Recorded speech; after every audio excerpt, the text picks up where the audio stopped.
No vídeo anterior, eu mencionei a vocês que o material que assim utilizei para fazer essa estrutura do Minnow Aluminium é o plástico que serve para a embalagem do creme dental, que nada mais é do que um padrão de plástico chamado de PEDB, tá? Que é um plástico bastante flexível e leva à combinação de alumínio com este material, que não deixa de ser um padrão aí de plástico muito resistente, tá? Até para conseguir manipularmos aí o creme dental por um bom tempo. E esse material, pela resistência, eu acabei aplicando neste esboço aqui, nesse protótipo deste padrão de mosca, vamos dizer assim. Combinado então com um modelo de cabeça que expliquei e um outro padrão que seria a Redfish 3D, tá? Nós obtemos bastante variações de conceitos dentro do mesmo padrão de mosca, tá? Sendo ela de tubo, sendo ela montada no anzol. Se eu não tiver esse material aqui, que outros eu poderia utilizar então para fazer esse corpo? A princípio, nós podemos utilizar o que eu já acabei de explicar, não é? Nos vídeos anteriores. A lona de banner, ela tem praticamente a mesma resistência que este outro material que eu estou me referenciando, né? Sendo que as características são um pouco diferentes, tá? Deste plástico aqui para esta lona aqui. Mas a sua flexibilidade, similar a desta aqui, tá? E a sua resistência, similar a esta aqui, é de igual valor. Além de que tem um pequeno lastro na própria estrutura, ela já tem um pequeno peso, tá? Um peso próprio, diferentemente do EVA, que faz flutuar. Este aqui, com certeza, vai fazer afundar. Eu citei em vídeos anteriores que eu utilizei para fazer a lateral do corpo, né? Uma estrutura de cauda ou uma estrutura corporal do Minnow, não é? Que assim fiz o desenho. Muito bem. Como eu vou utilizar então a lona de banner? Vamos entender isso melhor. Nós temos então o shape da estrutura corporal. Foi transpassado então para cá, para a lona de banner, tá? E eu cortei com a tesoura. Seguindo o raciocínio que eu falei a vocês, que usaria lastro dos dois lados, e determinei então um certo comprimento do eixo aqui para cá, e me daria então uma quantidade de lastro, que eu assim posso dosar, sendo maior ou menor, ou até colocar mais lastro aqui, colocar uma outra folha ou um segmento de folha daqui para cá, aumentando mais a área de lastro desta área do que desta, mas mantendo o padrão corporal com peso no sentido, tá? Que vai ficar então o anzol, que é para baixo aqui, que eu quero ele agindo desta forma aqui, com essa barriga aqui pesada, tá? Muito bem, é um peso que dentro de um padrão de fly nós vamos conseguir arremessar. Então o que faço eu aqui? Como expliquei a vocês, vou passar a cola de ciano e colei o lastro. E agora vou fazer então o desbaste aqui, desta parte aqui de lastro, que assim vai me proporcionar o balanceamento ou ação da minha mosca. Muito bem, aqui eu já tenho a estrutura feita com um padrão diferenciado estrutural do corpo, né? Feito com a lona de banner, no qual a gente pode montar da mesma forma, tá? E utilizar o padrão de cabeça, ok? Vai sofrer o mesmo processo, a amarração aqui e a amarração aqui.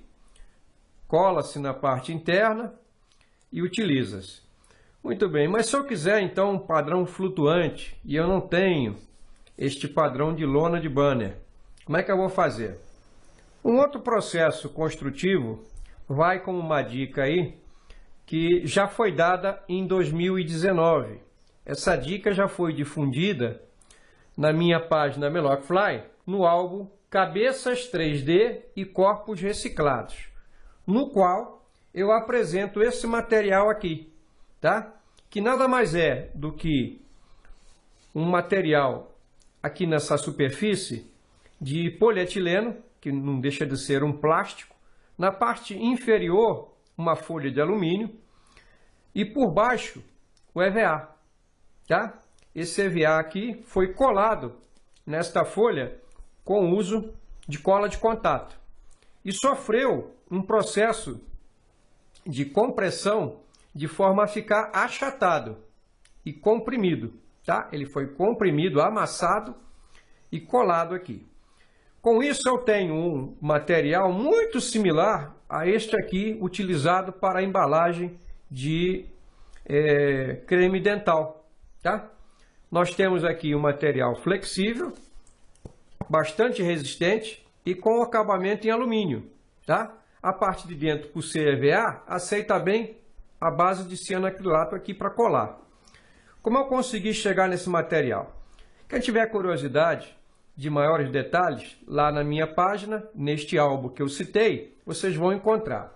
Ou eu vou colocar na base desse vídeo, vai ter lá o link para vocês saberem aonde está o passo a passo desse processo. Eu vou falar aqui de forma muito sucinta como foi feito esse material aqui.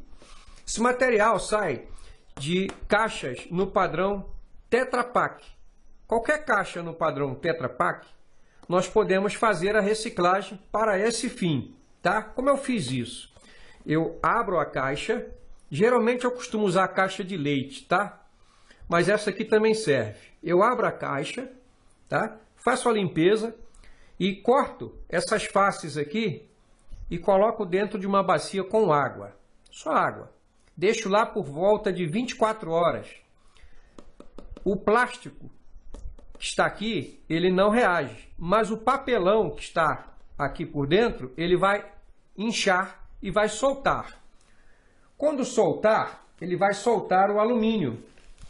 Vai soltar esta peça aqui, ó, tá vendo? Vai soltar essa peça aqui, ó, tá? Que faz o quê? O revestimento interno da caixa. Muito bem. Com isso aqui seco, nós já temos o produto, então, que aqui por cima nós temos o polietileno e por baixo nós temos o alumínio, tá? Porque, na verdade, aqui você também tem uma outra camada de polietileno. E o alumínio ele fica entre duas camadas de polietileno, tá? Para ser mais preciso com vocês. O que vou fazer eu aqui? Vou pegar a cola de contato e vou passar aqui. Deixar secar. Vou escolher uma folha de EVA da espessura que eu assim desejar. Eu posso pegar uma espessura como esta aqui, aproximadamente de 3 milímetros, 2 e 1 milímetro. Eu usei a de 2 milímetros. Passei a cola de contato aqui e uni as duas peças. Coloquei um peso em cima e ele se manteve como aqui, ó, tá? Com esse acabamento aqui. Com isso eu consigo fazer moscas no padrão flutuante, similar a esse mino alumínio, tá? Porque o revestimento aqui de fora é alumínio e fica flutuante, porque o EVA aqui vai me garantir isso. Posso fazer moscas também como a Crazy Fly, tá? E outros padrões aí qualquer. Posso fazer olho, fazer aqui o uso do vazador. Se eu utilizar aqui então um vazador, eu consigo tirar olhos com um acabamento metálico, tá? Muito bem. Esse é um processo bastante interessante de se considerar. Se a gente fizer então o processo de compressão, que seria colocar essa peça de EVA finalizada aqui de 2 milímetros, de 1 milímetro, sob pressão e calor, passamos uma camada de ferro de passar roupa com o calor aqui e aplicamos o peso em cima. Deixamos ali por 1 hora e ela fica completamente achatada, ó, tá? Fica um EVA bem comprimido. De forma que ele fica um material flexível e tão similar quanto este, ou seja, ela vai ter uma ação de meia água a fundo, tá? Ela vai descer gradativamente para o fundo, ela fica bem pesadinha. Se você quiser mais flutuante, faça uma média compressão ou simplesmente faça só a colagem, tá? Com pouca pressão em cima, senão ela vai achatar o EVA e aí ele perde a flutuabilidade. Fica aí as dicas, vamos continuar com o nosso conceitual. Antes de prosseguir então para o próximo esboço, vamos para mais uma dica de atado, que são cabeças de popper feitas com isopor de alta densidade. Aqui tenho dois modelos, não é? Um tamanho menor e um tamanho maior, feitas com esse isopor. Aparentemente parece bem complexas, né, de fazer, mas não é. É muito simples de se fazer. Eu vou explicar como fazer e, de certo, aqueles que têm dificuldade de fazer cabeças de popper ou assim gostam de pescar com este padrão de isca de fly, que é o popper, vai encontrar aqui nas boias padrão peão um material bastante interessante para assim fazê-las. São dessas boias padrão peão ou padrão lambari, como queiram, que eu faço as cabeças de popper já há muito tempo. É um material barato, fácil de trabalhar e se tem bom resultado, tá? Como eu faço isso? Vamos entender a metodologia e vocês vão assim, se quiserem incrementar, como é o caso desta aqui, não é? Com a concha e a cavidade para assim colocar os olhos, esse aqui, olhos meia pérola, pode ser outro padrão de olho qualquer, podemos avançar um pouco mais. Se não, podemos simplesmente fazer alguns cortes e utilizar a cabeça da forma mais simples. Vamos entender isso melhor. Muito bem. Nós temos então a boia, utilizando então aqui um acessório que é o canudinho, ou no caso aqui eu estou usando o cotonete, eu consigo trabalhar assim mais fácil para marcar então os eixos que vai ser a base do meu corte. Como eu começo? Eu inicio então por um ponto, passando pelo meio do furo, de forma a criar aqui um eixo vertical e horizontal. Defino então um ponto aqui em cima, tá? E desço desta face aqui, ó, tá? Desta face aqui que começa a curvar, né? Eu defino daqui para baixo, nesta linha de central aqui, aproximadamente 4 milímetros, mais ou menos. E venho desta linha central aqui para cá, para o lado, até aqui embaixo. Então, eu estou aqui, desci, olhando de lado, eu vou criar um ângulo inclinado aqui, ó. Foi o que aconteceu aqui, ó. Nesta cabeça aqui, ó. Eu estou aqui em cima e aqui embaixo. E o ângulo, eu determinei aqui uma borda de aproximadamente 4 milímetros e desci até aqui embaixo, tá?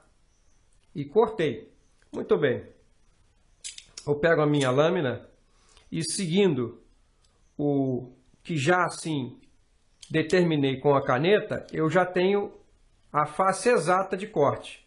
Passo então a lâmina aqui e vou cortar.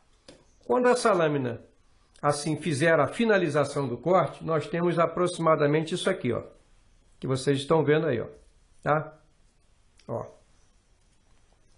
Deixa eu colocar aqui que fica mais fácil para visualizar, ó. Ó, um popper faceado, tá? Ó, aqui, ó, faceado em tamanho menor. Foi feito desse padrão de boia aqui, ó. Com pequenos ajustes aqui atrás, eu consigo trazer ele para esse shape aqui, ó, tá? Como eu faço isso então? Utilizando a minha lixa. Faço um pequeno ajuste aqui e ajuste qualquer imperfeição do corte aqui. Posso utilizar diretamente assim? Posso.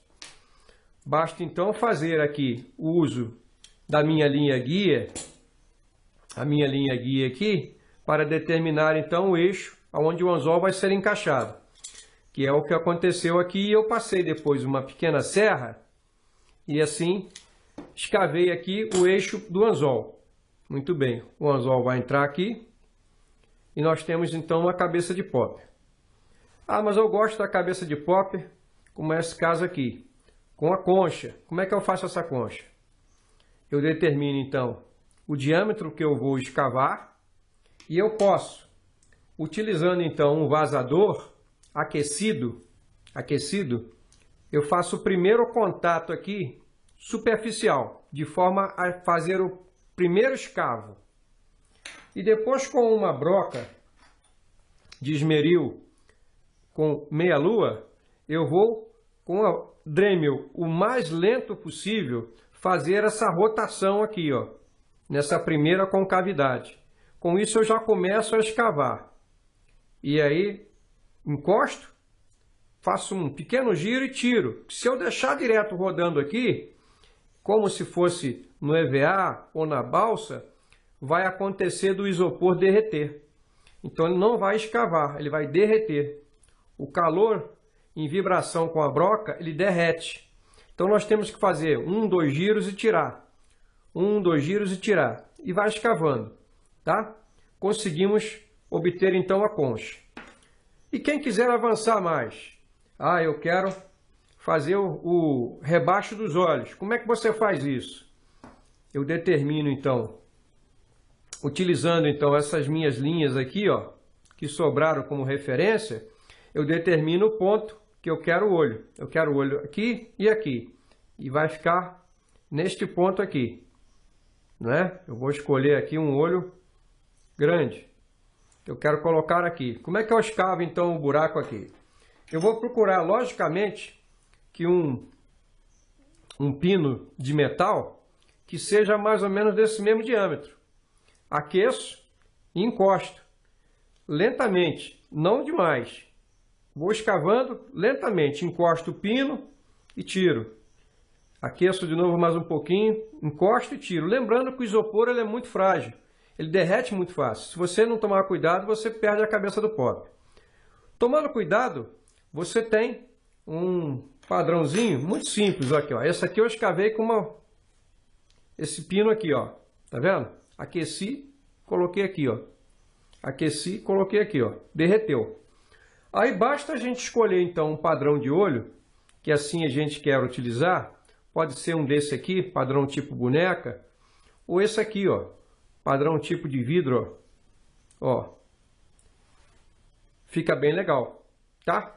Então a gente pode optar aí, ó, por um padrão de olho, ou o padrão como eu usei aqui, padrão meia pérola, tá? Que fica bem legal também. Depois a gente utiliza então um anzol que de preferência com essa curva. Ah, mas eu não tenho um anzol dessa aí, como é que eu vou fazer? Eu já ensinei a vocês que a gente pode modelar o nosso anzol. Este aqui não foi diferente. Ele foi modelado aqui, aqui e aqui para criar esta curva aqui, favorecendo então que a cabeça do popper, quando assim colada, evite de girar na haste do anzol, tá? Logicamente que para fixar então o padrão de cabeça de isopor na haste do anzol, já com a devida cama de linha de atado, nós vamos utilizar uma cola que não reaja com isopor. A ciano vai reagir, ela vai afetar e vai derreter o isopor. Então aí obrigatoriamente eu vou ter que usar um padrão de cola tipo resina, e esse padrão aqui da resina Pescart Standard atende bem para esse tipo de colagem, tá? Ou uma resina de 15 minutos, padrão epóxi. Nós colamos, deixamos secar. Com o popper finalizado, aí sim vamos fazer então o padrão de cauda e a terminação do nosso conjunto de popper, né? Que seria o colar, a cauda e algum segmento aqui de perninhas de borracha que a gente pode colocar aqui na cabeça para gerar um movimento também, tá? Com um pequeno toque, essa perninha que fica lateral aqui, na cabeça do popper, ele também ajuda a criar uma vibração na água, com pequenos toquezinhos, sem que haja necessidade de fazer a mosca popar, literalmente. Espero que com essas dicas aí que eu tenha dado para vocês, vocês tenham aprendido mais um pouco sobre os mistérios e curiosidades do atado de mosca. Vamos então para o próximo vídeo desmistificar mais um esboço que não foi assim esclarecido. E com isso, avançar mais ainda no nosso atado de mosca.